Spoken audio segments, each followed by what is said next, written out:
নমস্কার, নিউজ নয়ের পর্দায় আপনাদের সকলকে স্বাগত। আমি সুমি রয়েছে আপনাদের সাথে। চলে যাব বিস্তারিত খবরে। ছাত্রছাত্রীদের উন্নত শিক্ষা প্রদানে গত 5 আর্থিক বছরে রাজ্যে বুনিয়াদী শিক্ষা অধিকারের অধীনে এখনো পর্যন্ত বিভিন্ন স্তরের মোট 4,656 জন শিক্ষক শিক্ষিকা নিয়োগ করা হয়েছে বলে বুধবার বিধানসভায় জানিয়েছেন মুখ্যমন্ত্রী ডক্টর মানিক সাহা। রাজ্যে ছাত্রছাত্রীদের উন্নত শিক্ষা প্রদান করার জন্য শিক্ষা দপ্তরের পক্ষ থেকে ব্যাপক পদক্ষেপ নেওয়া হয়েছে বলে বুধবার বিধানসভায় জানিয়েছেন মুখ্যমন্ত্রী ডক্টর মানিক সাহা। এর অঙ্গ হিসেবে গত 5টি আর্থিক বছরে রাজ্যে বুনিয়াদী শিক্ষা অধিকারের অধীনে এখন অবধি বিভিন্ন স্তরের মোট 4,656 জন শিক্ষক শিক্ষিকা নিয়োগ করা হয়েছে বলে জানিয়েছেন মুখ্যমন্ত্রী ডক্টর মানিক সাহা। বুধবার রাজ্য বিধানসভায় বিধায়ক শ্যামল চক্রবর্তীর এক প্রশ্নের লিখিত উত্তরে এই তথ্য জানিয়েছেন মুখ্যমন্ত্রী। ছাত্রছাত্রীদের উন্নত শিক্ষাদানের জন্য টিচার্স রিক্রুটমেন্ট বোর্ড ত্রিপুরার মাধ্যমে টেট পরীক্ষা উত্তীর্ণ শিক্ষক শিক্ষিকাদের নিয়োগ করার ফলে বেড়েছে গুণগত শিক্ষার মান। এই সময়ে যে 4,656 জন শিক্ষক শিক্ষিকা নিয়োগ করা হয়েছে তাদের মধ্যে স্নাতক শিক্ষক রয়েছেন 3,615 জন এবং অস্নাতক শিক্ষক রয়েছেন 1,041 জন। 2022 সালের 18 নভেম্বর থেকে রাজ্যে নিপুণ ত্রিপুরা মিশন চালু করা হয়েছে। এরপর থেকে নিপুণ ত্রিপুরা মিশনের অন্তর্ভুক্ত প্রাক প্রাথমিক স্তর থেকে দ্বিতীয় শ্রেণী পর্যন্ত পাঠরত ছাত্রছাত্রীদের গুণগত শিক্ষাদানের জন্য গ্রহণ করা হয়েছে বিভিন্ন পদক্ষেপ। উল্লেখযোগ্য পদক্ষেপ সমূহের মধ্যে রয়েছে নিপুণ ত্রিপুরা মিশনের অধীনে 10,182 জন প্রাথমিক শিক্ষক শিক্ষিকাকে ফাউন্ডেশনাল লিটারেসি অ্যান্ড নিউমার্সের প্রশিক্ষণ। এতে বিদ্যালয়গুলিতে কার্যক্রম ভিত্তিক পাঠদান শুরু হয়েছে। রাজ্যের সমস্ত প্রাথমিক শিক্ষক শিক্ষিকাদের নিপুণ ত্রিপুরার বাস্তবায়নে প্রশিক্ষিত করে তুলতে 200 জন ব্লক রিসোর্স পার্সন এবং ক্লাস্টার রিসোর্স পার্সনকে গড়ে তোলা হয়েছে মাস্টার ট্রেনার হিসেবে। শিশুর প্রাক শৈশবকালীন যত্ন এবং শিক্ষা দেওয়ার জন্য এখন পর্যন্ত 2,648 জন শিক্ষক শিক্ষিকাদের দেওয়া হয়েছে প্রশিক্ষণ। পিএম পোষণ প্রকল্পে রাজ্যের সমস্ত সরকারি ও সরকারি অনুমোদনপ্রাপ্ত বিদ্যালয় ও মাদ্রাসায় পাঠরত প্রথম থেকে অষ্টম শ্রেণী পর্যন্ত সকল ছাত্রছাত্রীদের প্রতি বিদ্যালয় দিবসে রান্না করা খাবার দেওয়ার ব্যবস্থা করা হয় বলে এদিন বিধানসভায় জানিয়েছেন মুখ্যমন্ত্রী doctor Manik Saha. Mid day মিলের পাশাপাশি ধলাই জেলার অন্তর্গত সকল সরকারি ও সরকার কর্তৃক অনুদান প্রাপ্ত বিদ্যালয় ও মাদ্রাসায় প্রাক প্রাথমিক এবং প্রথম শ্রেণী থেকে অষ্টম শ্রেণীতে পাঠরত 47,792 জন ছাত্রছাত্রীকে পরীক্ষামূলক ভিত্তিতে প্রতিটি বিদ্যালয় দিবসে প্রদান করা হয় প্রাতরাশ। শিক্ষক শিক্ষিকাদেরকে স্বল্প খরচে নিজের হাতে শিখন সহায়ক উপকরণ তৈরিতে এবং ব্যবহারে উৎসাহিত করতে রাজ্যে দ্বিতীয়বারের মতো আয়োজন করা হয় রাজ্যস্তরীয় শিখন সহায়ক উপকরণ প্রদর্শনী এবং প্রতিযোগিতা। এই প্রদর্শনীতে 160টিরও বেশি জেলা স্তরে নির্বাচিত শিখন সহায়ক উপকরণ প্রদর্শিত হয় এবং সব মিলিয়ে এতে অংশগ্রহণ করেন প্রায় 7,000 শিক্ষক শিক্ষিকা। প্রাক প্রাথমিক শিক্ষার্থীদের পাঠদান করার জন্য বিদ্যালয়ে নতুন করে পাঠ্যক্রম সহ পাঠ্যক্রম ওয়ার্কবুক ও টিএলএম প্রদান করা হচ্ছে বলেও এদিন বিধানসভায় জানিয়েছেন মুখ্যমন্ত্রী doctor Manik Saha. Bureau report, news now. জাত ইস্যুতে মন্ত্রী রতনলাল নাথের বিরুদ্ধে স্বাধিকার ভঙ্গের নোটিশ দেওয়া এবং এর প্রেক্ষিতে ব্যবস্থা নেওয়ার চিঠি দেওয়ার পরেও কোনো ব্যবস্থা না নেওয়া এবং এই ক্ষেত্রে অধ্যক্ষের ভূমিকা গণতন্ত্রে কলঙ্কজনক বলে অভিহিত করলেন বিরোধী দলনেতা জিতেন্দ্র চৌধুরী।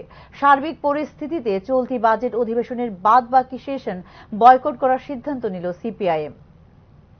জাত ইস্যুতে মন্ত্রী রতননাথের বিরুদ্ধে স্বাধিকার ভঙ্গের নোটিশ দিয়েছিলেন বিরোধী দলনেতা জিতেন্দ্র চৌধুরী। পরবর্তী সময়ে এই বিষয়ে ব্যবস্থা নেবার জন্য দেওয়া হয় চিঠিও, কিন্তু অপরাধীকে আড়াল করার জন্য পুরো বিষয়টিকে ম্যানিপুলেট করেছেন এবং স্বয়ং বিধানসভার অধ্যক্ষ বিশ্ববন্ধু সেন যা গণতন্ত্রের ইতিহাসের রচনা করেছে কলঙ্কিত অধ্যায় বলে বুধবার সাংবাদিক সম্মেলনে অভিযোগ করেছেন বিরোধী দলনেতা জিতেন্দ্র চৌধুরী। গতকাল সেশন শেষ হওয়ার পর এই বিধানসভার ভেতরে কাল রাত 10টা অব্দি এই জালিয়াতি হয়েছে। যেভাবে হোক আমি যখন জানতে পারলাম, দেখুন আপনাদের কাছে সেক্রেটারির কাছে সন্ধ্যা 7টা 58 আমি ফোন করেছি, অনেকক্ষণ বেজেছে, সেক্রেটারি ফোন তুলেননি।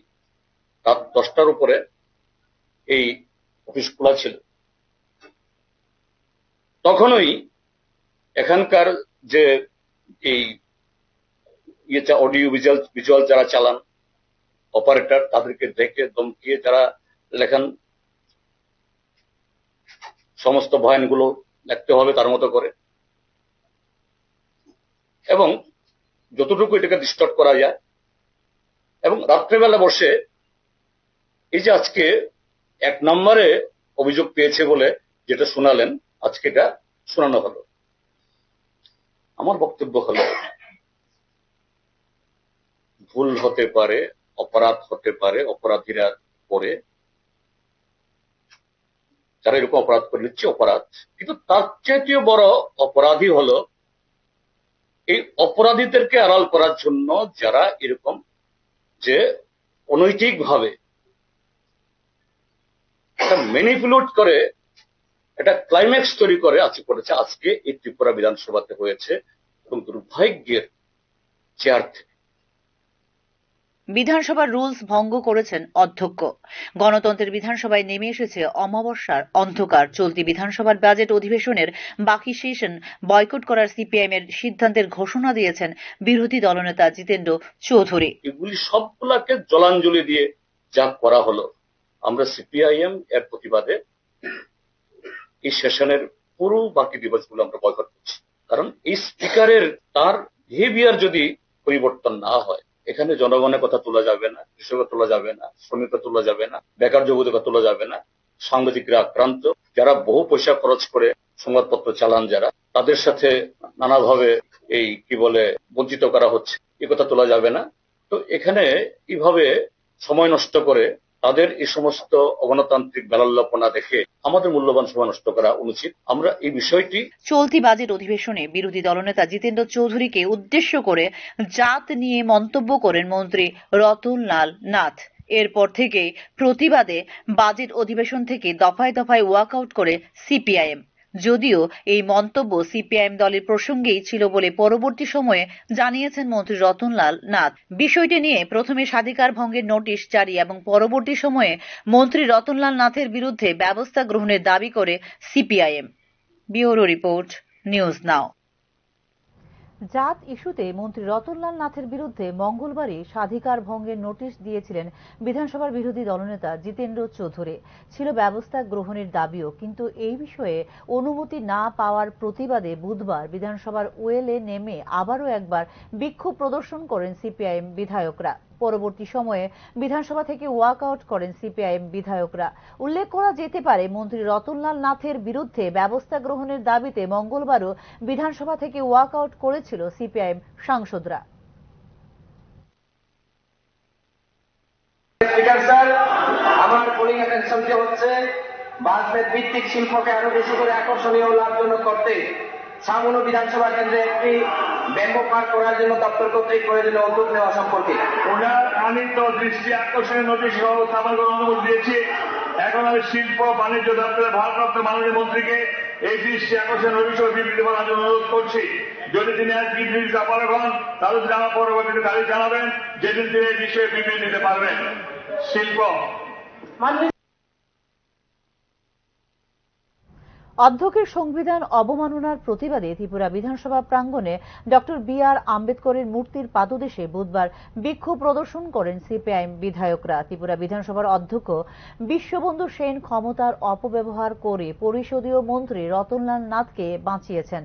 জাত পরিচয়ের বিষয়ে পরিষদীয় মন্ত্রীর বিরুদ্ধে স্বাধিকার ভঙ্গের প্রস্তাব উত্থাপন করা হয়েছিল অধ্যক্ষের নিকট, কিন্তু গতকাল সন্ধ্যা পর্যন্ত মন্ত্রীর পক্ষ থেকে কোনো প্রতিক্রিয়া পাওয়া যায়নি। মন্ত্রী গতকাল রাত 11টা পর্যন্ত বিধানসভায় ছিলেন, কিছু নথি কারচুপি করার চেষ্টা করেছিলেন। তবে আজ স্পিকার বলেছেন যে তিনি মন্ত্রীর কাছ থেকে আরো একটি স্বাধিকার ভঙ্গনের প্রস্তাব পেয়েছেন। স্পিকার মিথ্যা বিবৃতি দিয়ে গণতন্ত্রকে হত্যা করার প্রচেষ্টা করছেন, তাই চলতি বিধানসভা অধিবেশন বয়কট করার সিদ্ধান্ত নিয়েছেন তারা বলে জানিয়েছেন বিরোধী দলনেতা জিতেন্দ্র চৌধুরী। বিজেপি সরকারের আমলে ত্রিপুরা বিধানসভায় গণতন্ত্রকে খুন করা হয়েছে। চলতি বাজেট অধিবেশনে কলঙ্কিত অধ্যায় রচনা করেছে শাসক দল বিজেপি। এদিন তিনি অধ্যক্ষ বিশ্ববন্ধু পবিত্র বিধানসভায় বিরোধীদের কণ্ঠরোধ করছেন অধ্যক্ষ বলেও এদিন অভিযোগ করেন জিতেন্দ্র চৌধুরী। সংবিধান অনুযায়ী শাস্তি পাওয়ার যোগ্য। সংবিধানের নামে শপথ গ্রহণ করে কোনো মন্ত্রী, কোনো বিধায়ক এইভাবে সাম্প্রদায়িক কমেন্ট করতে পারেন না, বক্তব্য রাখতে পারেন না। এই অপরাধীকে বাঁচানোর জন্য মাননীয় স্পিকার আজকে এই ঘটনাটা ঘটল, যা ত্রিপুরাজ্যের বিধানসভার ইতিহাসে এরকম কলঙ্ক আর দ্বিতীয় দিকে হয়নি। জাত ইস্যু নিয়ে মন্ত্রী রতনলাল নাথের বিরুদ্ধে ব্যবস্থা গ্রহণের দাবি জানিয়েও এই বিষয়ে কোনো সমাধান না পাওয়া এবং উপরন্তু এই ক্ষেত্রে ত্রিপুরা বিধানসভার অধ্যক্ষ বিশ্ববন্ধু সেনের বিরুদ্ধে পক্ষপাতিত্বের অভিযোগ এনে বিধানসভার চলতি বাজেট অধিবেশনের বাদবাকি সেশন বয়কট করার সিদ্ধান্ত নিয়েছে সিপিআইএম। এই বিষয়টিকে সরকারের লজ্জা বলে অভিহিত করেছে কংগ্রেস। একটি প্রধান বিরোধী দল বাজেট সেশনে অনুপস্থিত, যা সরকারের জন্য লজ্জার বিষয় বলে প্রতিক্রিয়া দিয়েছেন কংগ্রেস বিধায়ক সুদীপ রায় বর্মন। এই বিষয়ে পদক্ষেপ নেওয়া উচিত মুখ্যমন্ত্রীর বলেও মন্তব্য করেছেন সুদীপ রায় বর্মন। লজ্জা বলতে স্পিকারের চেয়ারে বসে যদি কেউ এই চেয়ারটাকে অবমাননা করে, এটা কিন্তু আগামীতে এই যে যারা নতুন নতুন সম্প্রদায় এলেন তারা কিন্তু ভাববে এটাই বোধ সিস্টেম, এভাবেই বোধ হয় হাউসটা চলে। কিন্তু এটা তো আমাদের নিয়ম, যে rules and procedure conduct of বিজনেসের সম্পূর্ণ বহির্ভূতভাবে এই বিধানসভা বর্তমানে চলছে। খুবই দুঃখ হয়, পীড়া হয়, এবং এই যে প্রধান বিরোধী দল সিপিএম দল, বামপন্থী দল আজকে সিদ্ধান্ত শুনলাম এদের মুখে, ওনারা সিদ্ধান্ত নিয়েছেন বাকি সেশন ওনারা বয়কট করবেন, উপস্থিত থাকবেন। এটা তো সরকারের সরকার। বিধানসভার অধিবেশনের অবশিষ্ট দিনগুলিতে বিরোধী দলের সদস্যদের উপস্থিত থাকার জন্য আহ্বান রাখলেন মুখ্যমন্ত্রী ডক্টর মানিক সাহা। বুধবার অধিবেশনের শেষ পর্বে বিবৃতি দিয়ে এই আহ্বান রাখেন মুখ্যমন্ত্রী ডক্টর মানিক সাহা। অধিবেশনে যোগদান করে বিরোধীদের নিজেদের বক্তব্য রাখার জন্য আহ্বান ও রাখেন মুখ্যমন্ত্রী ডক্টর মানিক সাহা। আলোচনার মাধ্যমে যে কোনো সমস্যার সমাধান সম্ভব বলেও জানিয়েছেন মুখ্যমন্ত্রী ডক্টর মানিক সাহা। ঠিক আছে, উন্নত হয়, আমরা সব জায়গায় দেখি, পার্লামেন্ট দেখি, সব জায়গায় বিধানসভা আগেও হয়েছে। আমার মনে হয় আপনার মাধ্যমে এবং এখানে যারা উপস্থিত আছেন সবাইকে আমি জানাতে চাই এবং আপিল করতে চাই, যারা বিরোধী দলের যারা এখান থেকে বেরিয়ে গেছে, গণতন্ত্রতে ঠিক আছে, রাইট আছে হয়তো পাবো, কিন্তু ফিরে আসছে। কিন্তু এখন যে শুনলাম খবর আছে, ওনাদেরকে পুরো যে বিধানসভা পুরনো রেশন কার্ডের পরিবর্তে পিভিসি কার্ড দেওয়ার প্রক্রিয়া শুরু করেছে খাদ্য দপ্তর বলে বুধবার বিধানসভায় জানিয়েছেন খাদ্যমন্ত্রী সুশান্ত চৌধুরী। এদিকে রেশন কার্ডের কেওয়াইসি জমা দেবার সময় সীমা বৃদ্ধির বিষয়টি নিয়ে চিন্তা ভাবনা করা হচ্ছে বলে জানিয়েছেন খাদ্যমন্ত্রী। পুরনো রেশন কার্ড নিয়ে ঝামেলা পোহাচ্ছেন গ্রাহকরা। বিষয়টিকে চিন্তা ভাবনায় রেখে বর্তমানে পুরনো রেশন কার্ডের পরিবর্তে নতুন পিভিসি কার্ড দেবার প্রক্রিয়া শুরু হয়েছে বলে জানিয়েছেন খাদ্যমন্ত্রী সুশান্ত চৌধুরী।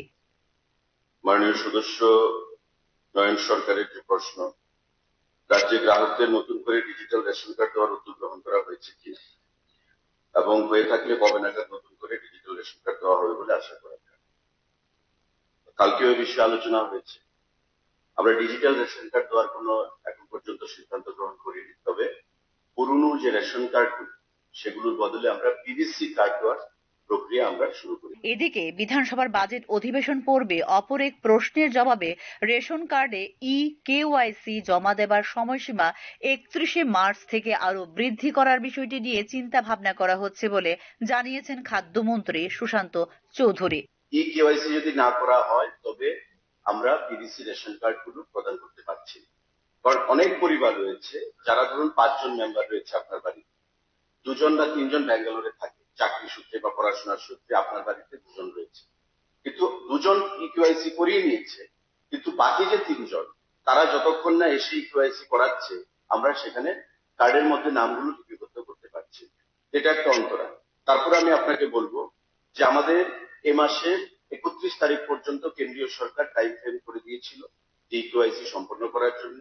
অ্যাজ অফ নাও আমাদের কাছে যা তথ্য আছে, টোটাল আমাদের 37,33,000 রেশনিং পপুলেশন ত্রিপুরা রাজ্যে, তার মধ্যে 26,89,000 অলরেডি এই কেওয়াইসি করিয়ে নিচ্ছে, অর্থাৎ 72.2% হচ্ছে অ্যাচিভমেন্ট।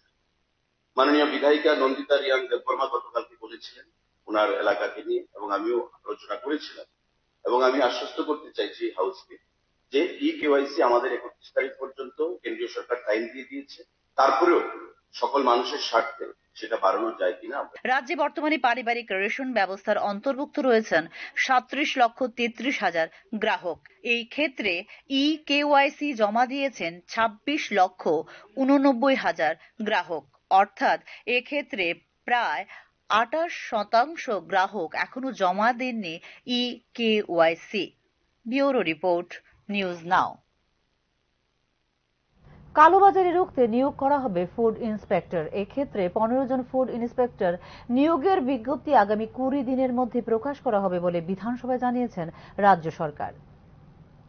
কালোবাজারি রোধ করতে নতুন খাদ্য পরিদর্শক নিয়োগ করবে সরকার। বুধবার বিধানসভার প্রশ্নোত্তর পর্বে জানালেন খাদ্য দপ্তরের মন্ত্রী সুশান্ত চৌধুরী। ফুড ইন্সপেক্টরের 57টি পদের মধ্যে বর্তমানে 29টি পদ পূরণ করা হয়েছে। ইতিমধ্যে ত্রিপুরা পাবলিক সার্ভিস কমিশনের মাধ্যমে আরো 15 জন প্রার্থীর নিয়োগের প্রক্রিয়া চলছে বলে বিধানসভায় জানিয়েছে খাদ্যমন্ত্রী। ত্রিপুরা বিধানসভায় বাজেট অধিবেশনের চতুর্থ দিনে নিত্য প্রয়োজনীয় পণ্যের ক্রমবর্ধমান দাম প্রাধান্য পায় আলোচনায়। রাজ্য জুড়ে নিত্য প্রয়োজনীয় পণ্যের দাম আকাশ ছোঁয়া। খাদ্য, নাগরিক সরবরাহ এবং ভোক্তা বিষয়ক বিভাগ যদি মূল্য বৃদ্ধি নিয়ন্ত্রণ করতে ব্যর্থ হয় তবে মজুতদার এবং পাইকারি বিক্রেতারা সুবিধা নেবে বলে সরকারের পর্যবেক্ষণ ব্যবস্থার সমালোচনা করে মন্তব্য করেন কংগ্রেস বিধায়ক গোপাল চন্দ্র রায়। খাদ্য পরিদর্শকের অনুমোদিত পদ বাড়ানোর উচিত এবং স্বচ্ছতা নিশ্চিত করতে দৈনিক পরিদর্শন কার্যকর করা উচিত। শূন্য পদের অবিলম্বে নিয়োগ অত্যন্ত জরুরি বলে উল্লেখ করেন কংগ্রেস বিধায়ক। আলোচনায় যোগ দিয়ে নিয়োগ প্রক্রিয়ায় সংরক্ষণের বিষয়ে উদ্বেগ প্রকাশ করেন তিপ্রামথার বিধায়ক রঞ্জিত দেববর্মা। 15 জন নতুন খাদ্য পরিদর্শকের নিয়োগে এসসি এবং এসটি প্রার্থীদের জন্য সংরক্ষণ নীতি বজায় রাখা হয়েছে কি তা প্রশ্ন করেন তিপ্রামথার বিধায়ক রঞ্জিত দেববর্মা। জবাবে নিয়োগ প্রক্রিয়া সংরক্ষণ নীতি মেনে চলেছে। যে কোনো নিয়োগে রোস্টার বাধ্যতামূলক বলে জানান খাদ্যমন্ত্রী সুশান্ত চৌধুরী।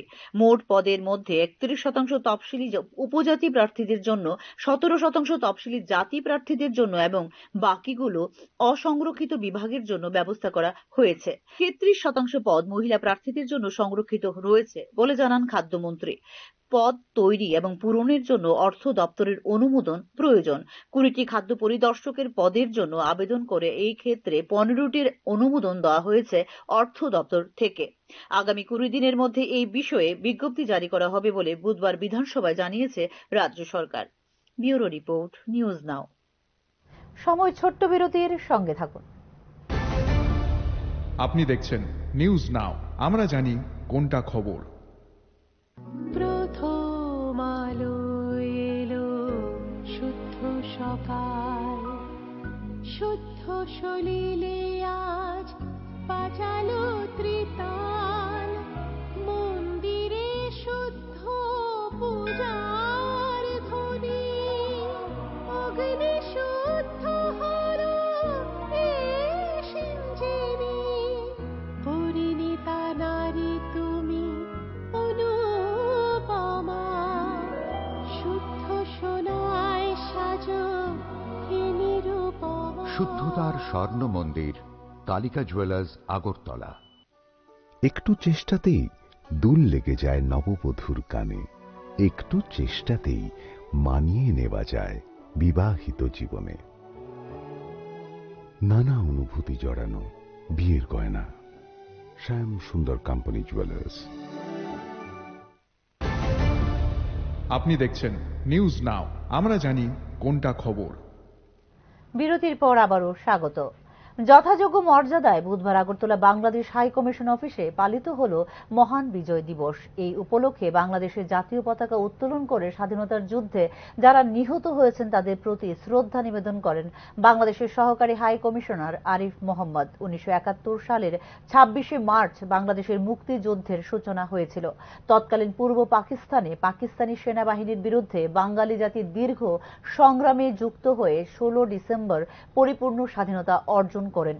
1947 সাল থেকে 1971 সাল পর্যন্ত দীর্ঘ সংগ্রামের মাধ্যমে যারা বাংলাদেশকে স্বাধীন করেছেন তাদের প্রতি বিনম্র শ্রদ্ধা নিবেদন করেন আগরতলার বাংলাদেশ সহকারী হাই কমিশনার আরিফ মোহাম্মদ।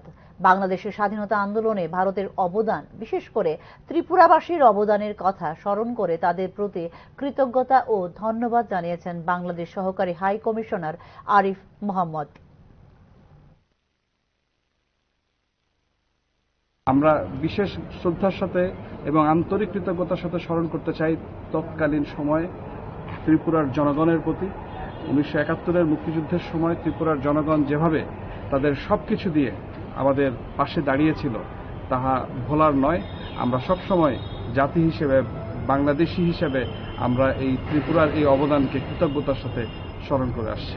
তো আজকের এই দিনেও কদমতলা সিডিপিও অফিসে অঙ্গনওয়াড়ি ওয়ার্কার ও হেল্পার পদে নিয়োগের জন্য ইন্টারভিউ নেওয়া হয়েছে মঙ্গলবার। আর এই সিডিপিও অফিসে ইন্টারভিউর নামে চরম গাফিলতির অভিযোগ সামনে উঠে এসেছে।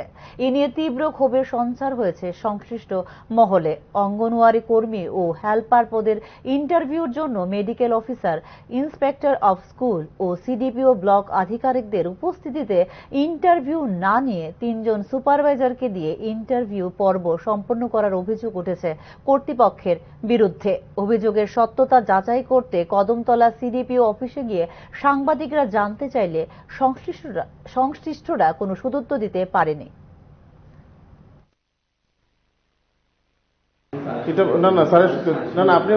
আপনি পারেননি কোন না, মানুষের তো ফিউচার নিয়ে কথা না, পারেননি না পারেন না, সুইচ বোতামটা ফোন করেন আপনারা এটা পারেননি না পারেন না, দাঁড়ান ফোন করবেন, পারেননি না পারেন না, ফোন করবেন। অর্ডার কপিতে যাদের যাদের থাকার কথা ছিল। মিড ডে মিল কর্মীদের ছাঁটাইয়ের প্রতিবাদে এবং নিয়মিত বেতন প্রদান ও বকেয়া বেতন সহ বিভিন্ন দাবিতে বুধবার জাতীয় সড়ক অবরোধ করেন খোয়াইয়ের বেলফাং এলাকার মিড ডে মিলের কর্মীরা। রাস্তা অবরোধের খবর পেয়ে পরিস্থিতি নিয়ন্ত্রণে আনতে ঘটনাস্থলে পৌঁছায় বিশাল পুলিশ বাহিনী। খোয়াই জেলার মিড ডে মিলের কুক কাম হেল্পারদের কমিটির উদ্যোগে জেলার সমস্ত কর্মীরা একত্রিত হয়ে সকাল 9টা থেকে খোয়াই আগরতলা 108B নম্বর জাতীয় সড়ক অবরোধের ফলে অফিস চলাকালীন সময়ে রাস্তার দুদিকে শতাধিক গাড়ি আটকে পড়ে জনদুর্ভোগ চরম আকার ধারণ করে। রাস্তা অবরোধের খবর পেয়ে ঘটনাস্থলে ছুটে যান প্রশাসনিক আধিকারিকরা। রাস্তা অবরোধের বিষয়ে বিস্তারিত সংবাদ মাধ্যমকে জানিয়েছেন অবরোধকারীরা।